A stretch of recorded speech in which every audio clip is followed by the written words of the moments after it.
الحمد لله رب العالمين والصلاة والسلام على سيد المرسلين محمد وآله وصحبه أجمعين أما بعد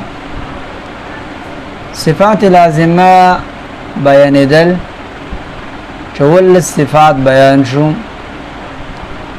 دا صفات دا قوت او دا زوم په اعتبار سره په دوه قسم دي یو ته صفات قویه وي او بل ته صفات ضعیفه وي صفات قویه یو لستی تبغوري کم صفات قوی ده نو د همس او جهر نه جهر قوی ده شدت او رخوت نه شدت قوی ده استعلاء استفالنا استعلاء قوي او اطباق انفتاحنا اطباق قوي او دو اطلاق اسماتنا اسمات قوي او صفير قوي او قلقلال او انحراف تكرير تفشي استطالت دا طول غير متضاده قوي سوا دليلنا صفات قویه یورش صفات ضعیفه ودی همس او جهر که همس ضعیف دی به رخوت به استفاله به انفتاح او به اذلاق او غیر متضادو کی لین ضعیف دی ګوره شروع په ضعیف کې اول همس او جدا ختمیږي اخره کې متضادو کی اسمات اقلی دا صفات چي دا به په خپل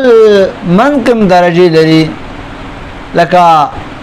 د ټول قوي ترين صفت هغه قلقله ده به شدت ده به جهر ده به هغه چې کوم استعلاء مع الاطباع حروف دي چې هغه قوي دي هغه حروف نسبت استعلاء مع الاطباع نه دي لکه قاف غين خ چې هغه مستعلم الفتحه دي کنه نو دا صفات چې دا په حروف کې راځي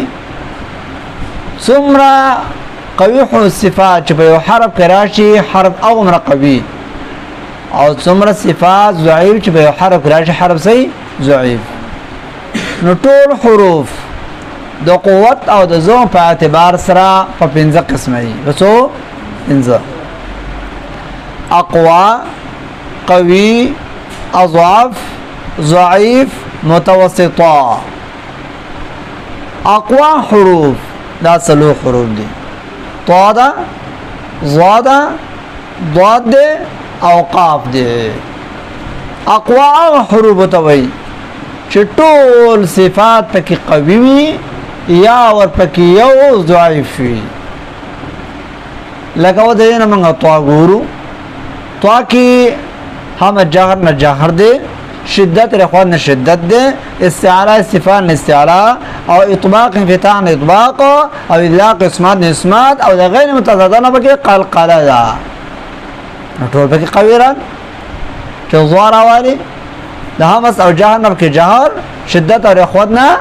رخوت وګوره رخوت بکی ضعیف راغی او به استعلاء بکی قوی ده اطباق بکی قوی ده اسمات بکی قوی ده او موږ دا ویل دي چې اقوا حروف ته وي چې یو پکې ضعیف یا پکې ټول څه قوي وي دویم نمبر قوي حروف هغه حروف ته وي چې صفات قویه پکې د ضعیفو نه ډیر وي چې دا شپه حروف دي جد صغرزه په دې کې چې یو حرف را لټیم په لګي به ځان لګورای خو صاحب د فواید مکیه اغه جد صغربه وې د ځا په ځمنه بار اورلا خنورو قراو دا ویل چې دا صاحب فوائد مکیه په دې اړه کې ځان لده دا د تفرداتونه او جد صغرزه حروف قوي حروف به اضعاف حروف او حروف ته وي چې ټول صفات پکې ضعیف یا پکې یو قوي وي چې دا هم شپه حروف دي فاهمه حنیفه د دین اوسفاره والا فاکه همس ده رخوت ده استفال ده انفتاح ده او اطلاق ده تو به کې ضعیف افراد او ضعیف حروف هغه حروف ته وي چې صفات ضعیفه پکې د قویو نه ډېر وي چې دا 15 حروف دي شلیوس حروف دا ضعیف او متوسطه حروف ته وایي چې صفات قویه